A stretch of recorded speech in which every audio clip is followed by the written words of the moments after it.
Patay ang mag-asawang Melvin at Miriam Odigna matapos pagbabarilin sa Katiklan Port kaninang madaling araw. Bagamat naisugod pa sa ospital, ang dalawa ay agad ding binawian ang mga ito ng buhay. Pinaghiinalaan naman ang mag-asawang Odigna namunoy mga drug lords sa Iloilo City. Waywaya Makalma sa detalye. 4 na araw matapos makipagkita ang mag-asawang Odigta kay DILG Secretary Ismael Sueno sa Campo Crame. Idineklarang patay sina Miriam at Melvin Odigta sa Katiklan Aklan Port kaninang 1:30 ng madaling araw. Ayon sa inisyal na report, kakadaong lang ng Roro vehicle na sinakyan ng mag-asawa galing Maynila.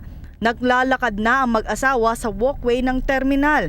Tinatayang nasa 100 to 130 meters na ang layo nila sa Roro nang pagbabarilin sila umano ng dalawang hitman. Kaagad na isugod sa ospital ang mag-asawa at nabigyan din ng first aid, ngunit kalaunan sila ay nasawi sa ospital. Ayon kay Police Senior Superintendent Jonard Carlos na nagsasagawa na ng mas malalimang investigasyon ng PNP ng Malay Police at kasama rito ang Aklan Police Provincial Office. Ang report is they were still, hindi naman dead on arrival ang report eh. They were declared dead by the attending physician. So there was a medical tawag natin na ginawa sa kanila to be able to revive. However, the attending physician eventually declared them dead after being brought to the Malay Municipal Hospital. Sa ngayon ay hindi pa masabi ng otoridad kung sino ang may pakana ng pananambang. Bukod na lamang ito sa kanilang sumbong na mula nitong Hunyo ay nakakatanggap na sila ng mga banta sa buhay.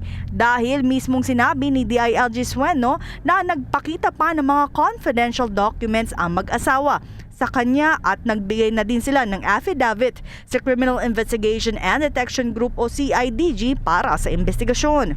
Ngunit kasama sa listahan ng Philippine Drug Enforcement Agency o PDEA ang mag-asawang Odigta na mga drug lord sa Iloilo na kilala sa tawag na Dragon. Ito rin ang unang sinabi ni PNP Chief Ronald De La Rosa na ang mag-asawa ay big-time drug lord sa kanilang lugar. Ngunit una nang itinanggi ito ng pamilya sa pamamagitan ng kanilang abogado na si Attorney Raymond Fortun. Matapos ang insidente, posibleng gumawa ng isang task group ang PNP para sa kanilang isasagawang investigasyon. Para sa PTV News, ako si Waywaya Makalma.